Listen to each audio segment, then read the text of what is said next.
राधे राधे भक्तों, आज हम श्रवण करेंगे माघ मास का 13वां अध्याय। कथा श्रवण करने से पहले हमारा YouTube चैनल सब्सक्राइब और वीडियो को लाइक जरूर करें।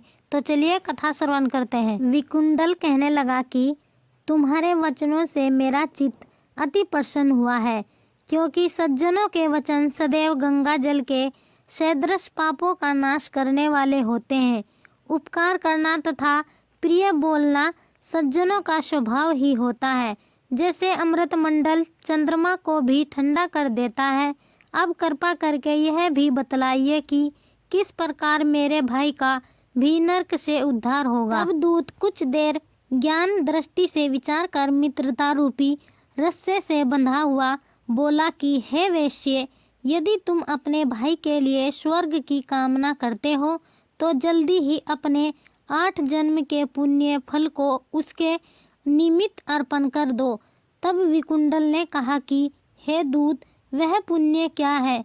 मेरे कौन से जन्म में और कैसे क्या है, सो सब बतलाओ, फिर मैं अपना पुण्य अपने भाई को दे दूंगा।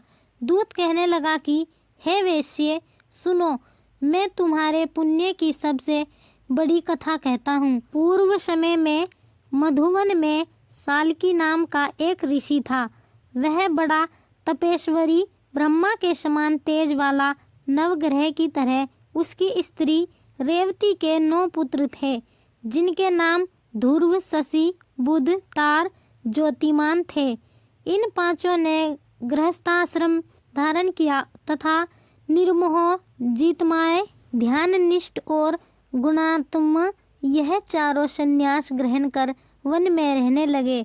यह शिखा सूत्र से रहित पत्थर और सोनों को समान समझते थे। जो कोई अच्छा या बुरा उनको अन्न देता वही खा लेते, और कोई कैसा ही कपड़ा दे उसको ही पहन लेते। सदैव ब्रह्म के ही ध्यान में लगे रहते।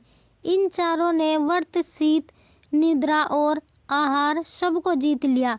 बस चर अचर को विष्णु रूप समझते हुए मौन धारण करके संसार में विचरते थे।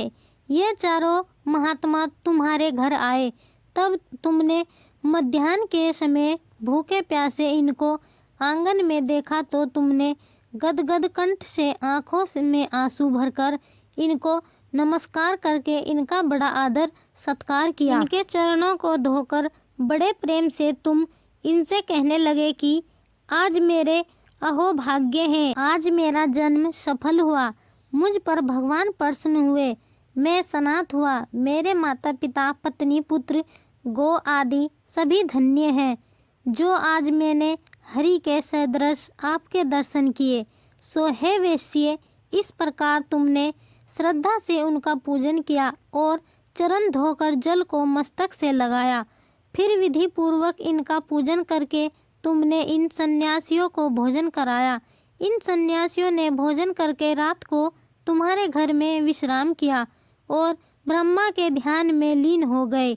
इन सन्यासियों के सत्कार से जो पुण्य तुमको मिला सो मैं भी कहने में असमर्थ हूँ, क्योंकि सब भूतों में प्राणी श्रेष्ठ है। प्राणियों में बुद्धि वाले, बुद्धि वालों में मनुष्य, मनुष्यों में ब्राह्मण, विद्वानों में पुण्यात्मा और पुण्यात्माओं में ब्रह्म ज्ञानी सर्वश्रेष्ठ है।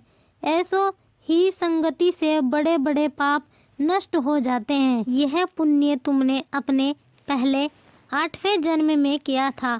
सो यदि तुम अपने भाई को नरक से मुक्त कराना चाहते हो तो यह पुण्य दे दो। सो दूत के ऐसे वाक्य सुनकर उसने प्रसन्न चित्त से अपना पुण्य अपने भाई कुंडल को दे दिया और वह नरक से मुक्त हो गया और दोनों भाई देवताओं से पूजित किए गए। तब दूत अपने स्थान को चला गया। इस प्रकार वेश्य के पुत्र विकुंडल ने अपना पुण्य देकर अपने भाई को नरक की यातना से छुड़वाया। सो हे राजन, जो कोई इस इतिहास को पढ़ता या सुनता है वह 1000 गाय दान का फल प्राप्त करता है। तो भक्तों, यह था माघ मास का 13वां अध्याय। 14वां अध्याय कथा श्रवण करने के लिए हमारा YouTube चैनल सब्सक्राइब और वीडियो को लाइक जरूर करें। राधे राधे।